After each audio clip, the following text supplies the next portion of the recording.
Hello everyone, welcome back to the channel Free to Travel. तो भाई आज की वीडियो में आपको सर्बिया से रिलेटेड इन्फॉर्मेशन देने वाला हूं। तो सबसे पहले आपसे रिक्वेस्ट है कि आप चैनल को सब्सक्राइब कर लो अगर आप नए हो। अगर आपने नहीं किया है चैनल को सब्सक्राइब, इसके अलावा ये वीडियो अगर आपको अच्छी लगे लाइक शेयर कमेंट कर देना, क्योंकि सर्बिया इस समय जो है आप कह सकते हैं एक मेन टॉपिक है। काफ़ी सारे लोग सर्बिया जाना चाहते हैं। तो जैसे कि आपको पता है सर्बिया पहले ऑन अराइवल वीज़ा होता था, तो फिलहाल जनवरी 2023 से सर्बिया ने ऑन अराइवल वीज़ा को बंद कर दिया है इंडियंस के लिए। वो क्यों बंद कर दिया है ये आपको पता ही होगा, मोस्टली लोगों को पता है कि इलीगल माइग्रेशन की वजह से सर्बिया ने ऑन अराइवल वीज़ा देना इंडियंस को बंद कर दिया। शायद एक दो कंट्रीज़ और को भी उन्होंने इंक्लूड किया है ऑन अराइवल वीज़ा देने के लिए, मतलब बंद कर दिया उनके लिए भी। तो अब जो है इंडियंस जो है वो वीज़ा कैसे ले सकते हैं, स्टिकर वीज़ा उनको अप्लाई करना है, वो भी अपनी देश अपनी कंट्री से। अगर आप कहीं और रहते तो आप वहाँ से भी जो है आप अप्लाई कर सकते हो। बट इसके अलावा अगर आपके पास यूके शेंगन वीज़ा है, यूएस वीज़ा है, तो आप विदाउट वीज़ा सर्बिया जा सकते हो, ऑन अराइवल वहाँ पर जाके वीज़ा ले सकते हो। तो फ़िलहाल अभी ये सीन है। और इसके लिए सर्बिया का स्टिकर वीज़ा अगर आप अप्लाई करना चाहते हैं तो उसके लिए आपके पास कौन कौन से डॉक्यूमेंट्स होने चाहिए, क्या उसका क्राइटेरिया है, कितनी उसकी फ़ीस लगेगी, तो ये सारी चीज़ें इस वीडियो में मैं आपको बताऊंगा। लास्ट तक आप इस वीडियो को ज़रूर देखना। तो फ़ीस तो मैं आपको बता देता हूँ और आपको स्क्रीन पे भी ले जाऊँगा कंप्यूटर की, उसमें भी दिखाऊँगा कि कितनी फ़ीस है। लगभग 5300 रुपये 5300 रुपीज़ आपको फ़ीस देनी है। इसके अलावा आपको वीज़ा स्टैंपिंग की फ़ीस भी अलग से पे करनी है, जो लगभग 2 यूरो है। तो लगभग आप मान के चलो आपको 5500 रुपये 5500 रुपीज़ आप लगा के चलो कि आपको टोटल अगर आपको वीज़ा अप्रूव होता है तो आपको 5500, यानी कि पहले आपको 60 यूरो देने हैं, बाद में 2 यूरो और देने हैं वीज़ा स्टैंपिंग के लिए। तो ये सारे टोटल फ़ीस है। डॉक्यूमेंट्स में मैं आपको कंप्यूटर की स्क्रीन पे ले जाऊंगा और आपको दिखा दूंगा कि कौन कौन से डॉक्यूमेंट्स कैसे आपने लगाने हैं। क्या आपको वीएफएस जाने की ज़रूरत पड़ेगी, क्या आपको या फिर आपको एम्बेसी में जाना पड़ेगा, या फिर आपको ऑनलाइन इधर से ईमेल करना है उनको। तो ये सारी चीज़ें आपको मैं स्क्रीन पे ही जाके दिखाऊंगा। तो चलते हैं फ़िलहाल कंप्यूटर की स्क्रीन पे। तो अपनी मैं कंप्यूटर की स्क्रीन पे आ चुका हूँ। तो सबसे पहले मैं आपको इंस्ट्रक्शन एक पढ़ा दूँ जिसमें लिखा है कि kindly send the zip file of the folder on your name. तो जिप फोल्डर आपको जो बनाएंगे आप उस पर आप अपना नाम डालेंगे। जैसे आपका नाम गुरजंट सिंह है तो आप अपने गुरजंट सिंह का फोल्डर बनाएंगे, उसको जिप फाइल उसको बना लेंगे। और उस फोल्डर में आपके 4 सेपरेट पीडीएफ होने चाहिए और एक जेपेग फॉर्मेट में यानी जेपीजी फॉर्मेट में एक फ़ाइल होनी चाहिए। यानी कि टोटल 5 डॉक्यूमेंट्स आपको भेजने हैं, जिसमें से 4 पीडीएफ होने चाहिए अलग अलग, 4 सेपरेट अलग अलग, और एक जेपीजी फॉर्मेट में एक फ़ाइल होनी चाहिए। टोटल 5 डॉक्यूमेंट्स आपने भेजने हैं। And name them as below, और उनको नाम देना है जैसे ये नीचे दिए गए हैं। तो मैं अभी आपको सारे डॉक्यूमेंट्स दिखाऊंगा कौन कौन से हैं और उनके क्या क्या नाम देने हैं आपने। तो सबसे पहला जो डॉक्यूमेंट है एप्लीकेशन फॉर्म, जो भी आप जो मतलब आप पीडीएफ बनाएंगे तो उसे अपना नाम देंगे, एप्लीकेशन फॉर्म उसका नाम देंगे, ठीक है। तो application form PDF of both pages in one PDF, यानी कि जो उसके जो एप्लीकेशन फॉर्म के 2 पेजेस हैं उन दोनों पेजेस को अलग अलग पीडीएफ के उसको अपने एक पीडीएफ बनाना है। यानी कि वो अलग अलग होंगे दोनों पेजेस, बट उसको आपने एक पीडीएफ में बना के उसमें फ़ोटो चिपका के आपने उसे सेंड करना है। अभी ये कह रहा है please note kindly fill the invited details in application form carefully with correct information in case applying for business, private, study, sports visa. अगर आप बिजनेस वीज़ा अप्लाई कर रहे हो, प्राइवेट वीज़ा अप्लाई कर रहे हो, स्टडी वीज़ा अप्लाई कर रहे हो या स्पोर्ट्स वीज़ा अप्लाई कर रहे हो, तब आपको इन्विटेशन लेटर की ज़रूरत पड़ेगी और इन्विटेशन लेटर की सारी करेक्ट इन्फॉर्मेशन आपने डालनी है। तो ये बोल रहा है। नंबर 2 पर जो आपका डॉक्यूमेंट है वो है आपका पासपोर्ट साइज़ फ़ोटो। तो आपको पासपोर्ट साइज़ फ़ोटो को आपको जेपैग फॉर्मेट में भेजनी है, यानी जेपीजी फॉर्मेट में आपने उसे भेजनी है। दूसरा डॉक्यूमेंट हो गया। तीसरा डॉक्यूमेंट हो गया इनविटेशन लेटर। अगर आप वही जैसे कि अगर आप जैसे मैंने यह बताया, अगर आप बिजनेस वीज़ा अप्लाई करो, प्राइवेट, स्टडी या स्पोर्ट्स वीज़ा अप्लाई करो, तब आपको इनविटेशन लेटर की ज़रूरत पड़ेगी। अदरवाइज़ अगर आप टूरिस्ट वीज़ा अप्लाई करो तब आपको इनविटेशन लेटर की ज़रूरत नहीं है।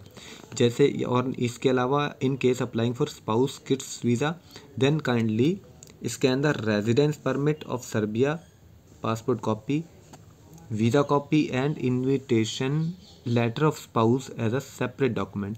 अगर आप सर्बिया में आप रहते हो और आपके पास वहाँ के रेजिडेंट परमिट है, तब आप अपने बच्चे के लिए, अपने वाइफ के लिए वीज़ा अप्लाई कर रहे हो, तो अब आपको क्या करना है, आपको रेजिडेंट परमिट की स्कैन कॉपी भेजनी है, ठीक है, अपने वाइफ के लिए, अपने बच्चे के लिए या अपनी वाइफ के लिए, जिसके लिए भी आपने भेजनी है, और अपने पासपोर्ट की कॉपी भेजनी है, वीज़ा की आपके पास जो वीज़ा उसकी कॉपी भेजनी है, और इनविटेशन लेटर की भी आपने जो आपने भेजा अपने स्पाउस के लिए वो भी आपको भेजनी है एज अ सेपरेट डॉक्यूमेंट। उसके अलावा अगर आप, जैसे ये नीचे लिखा है, in case you are travelling, मैं एक सेकंड आपको बता देता हूँ। इसके बाद in case you are travelling for tourism then scan hotel confirmation, hotel booking confirmation in PDF format of all the pages of hotel booking in one PDF। तो अगर आप जैसे टूरिज्म के लिए जा रहे हो तब आपको होटल बुकिंग की कन्फर्मेशन के जितने भी पेजेस हैं उन सब को आपने जो है PDF बना के उसको एक PDF बना लें, जितने भी PDF बनेंगे बट उनको आपने मर्ज करके एक PDF बना के उसको भेजना है। ये आपका तीसरा डॉक्यूमेंट हो गया, ठीक है।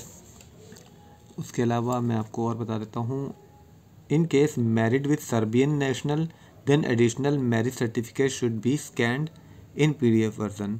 अगर आप जो है आपकी मैरिज जो है सर्बियन किसी नेशनल से हुई है तो आपका जो है एडिशनल मैरिज सर्टिफिकेट भी स्कैन होगा, वो भी PDF वर्जन में आपको भेजना है। उसके अलावा आपका PPT पासपोर्ट, ये आपका पासपोर्ट हो गया चौथा डॉक्यूमेंट। इसकी आपको कॉपी भेजनी है फर्स्ट पेज की, यानी कि पासपोर्ट की आपकी फर्स्ट पेज की जो कॉपी है वो आपको सिर्फ उसकी भी PDF बना के भेजनी है। तो उसके अलावा आपको और कोई कुछ भी नहीं चाहिए, सिर्फ ये आपके चौथा डॉक्यूमेंट हो गया। सिर्फ पासपोर्ट की फ्रंट पेज चाहिए, यानी कि जो बायो पेज होता है उसकी ही आपको पेज जो है उसका PDF बना के आपको सेंड करना है, उसको नेम करना है, उसका आप रीनेम करेंगे पासपोर्ट PPT या फिर पासपोर्ट उसका नाम डालेंगे आप। पांचवा डॉक्यूमेंट हो गया आपका वीज़ा फीस, जो भी आप जो है ट्रांसफ़र प्रूफ भी उसे हम कह सकते हैं कि आपने जो भी वीज़ा फीस दी है उसका जो ट्रांसफ़र जितने भी पैसे अपने उसका जो प्रूफ आपको देना है ट्रांसफ़र का, जो आपने इतने पैसे ट्रांसफ़र किए हैं, आपने क्या करना है, screenshot of payment made in account, जिस अकाउंट में ये जो मैं अभी आपको दिखाऊंगा अकाउंट नंबर भी, उस अकाउंट में आपने जो भी पेमेंट की होगी उसका स्क्रीनशॉट आपने एज अ ट्रांसफ़र प्रूफ भेजना है। तो वीज़ा फीस का जो ट्रांसफ़र प्रूफ है वो आपने उस स्क्रीनशॉट लेके उसको PDF बना के भेजना है। Note for child up to 6 year, जो एक 6 साल के बच्चे के लिए इट इज़ ग्रेटिस वीज़ा, मतलब it is free of charge, कोई पैसे नहीं आपने देना अगर वो 6 साल का बच्चा है, 6 साल तक का बच्चा है। No visa fee will be charged but only visa sticker charges need to be paid. मतलब 6 साल के बच्चे के लिए वीज़ा फीस नहीं लगेगी, सिर्फ जो स्टिकर वीज़ा चार्जेस होंगे, स्टिकर चार्जेस 2 यूरो हैं, सिर्फ वो ही पे करने हैं 6 साल के बच्चे के लिए। उसके अलावा प्रोसेसिंग टाइम क्या है, processing time 20 to 25 working days है। तो भाई 20-25 दिन के वर्किंग डेज लगेंगे वीज़ा का प्रोसेसिंग में। उसके अलावा और more depending upon approval from concern authorities, इसके अलावा ये कितने दिन में अप्रूव होता है ये भी डिपेंड करता है, ज़्यादा भी लग सकते हैं ये कह रहे हैं, ठीक है। इसके अलावा kindly prepare first the folder with your name, जो फोल्डर आप बनाएंगे जिसके अंदर आप 4-5 डॉक्यूमेंट डालेंगे, 4 PDF में और एक JPEG फॉर्मेट में, तो उसको अपना नाम देंगे। जैसे आपका नाम, जैसे मैंने पहले बताया आपका नाम गुरजंत सिंह है तो अपने नाम से गुरजंत सिंह नाम उस पर डाल देंगे, फिर उसे जिप बना लेंगे, जिप फाइल बना लेंगे। तो वो आपने कहाँ सेंड करना है वो उसकी भी आपको मेल दिखाऊंगा।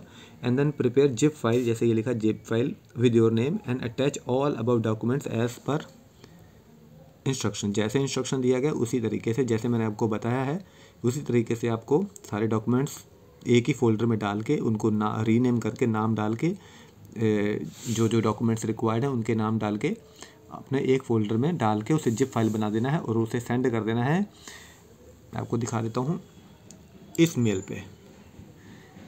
पे आपने सेंड करना है embassy of Serbia new Delhi @hotmail.com। तो ये आप देख सकते हैं embassy of Serbia new Delhi @hotmail.com। इस ईमेल पे आपने सारे डॉक्यूमेंट्स को जो जिप फाइल बनाओगे उसको आपने यहाँ पे सेंड कर देना इस मेल पे। तो मैं आपको अभी और 1-2 चीज़ें और दिखा देता हूँ। ये दिखाया है once we receive approval for you then we will email you to send the passport for visa stamping, यानी कि वो आपसे आपका ओरिजिनल पासपोर्ट नहीं मांग रहे हैं, वो सिर्फ आपसे आपका पासपोर्ट की scan copy front page bio page मांग रहे हैं। अभी वो सिर्फ आपसे आपका ओरिजिनल पासपोर्ट नहीं मांग रहे हैं। जब आपका वीज़ा अप्रूव हो जाएगा तब वो आपको ईमेल करेंगे, आपको तब आपका अपना पासपोर्ट सेंड करना है स्टाम्पिंग के लिए, वीज़ा स्टाम्पिंग के लिए। जैसे कि यहाँ पे लिखा है passport for visa stamping and after stamping visa we will ask we will ask to get the same collected. तो वो आपको ये बोलेंगे आप जो है अपना पासपोर्ट कलेक्ट कर लो, यानी कि आपने पासपोर्ट खुद भेजना है और खुद ही कलेक्ट करना है। और इसके लिए you yourself has to arrange for the pickup and passport for the passport and sending of the passport. You can authorise courier people या फिर ट्रैवल एजेंट या फिर कोई फ्रेंड फैमिली, किसी को भी आप ऑथराइज़ कर सकते हैं, कोई भी आपके बिहाफ पर आपका पासपोर्ट वहाँ पर जो है पिकअप के लिए या फिर पासपोर्ट सेंड करने के लिए आप किसी को भी ऑथराइज़ कर सकते हैं। ठीक है, यानी कि अगर आप नहीं जाना चाहते तो आप किसी को ऑथराइज़ कर दिया, अथॉरिटी लेटर लिख के दे दीजिए और आपका वो पासपोर्ट भेज भी देगा और सेंड भी पिकअप भी कर लेगा। तो ये यहाँ पर ये लिखा है।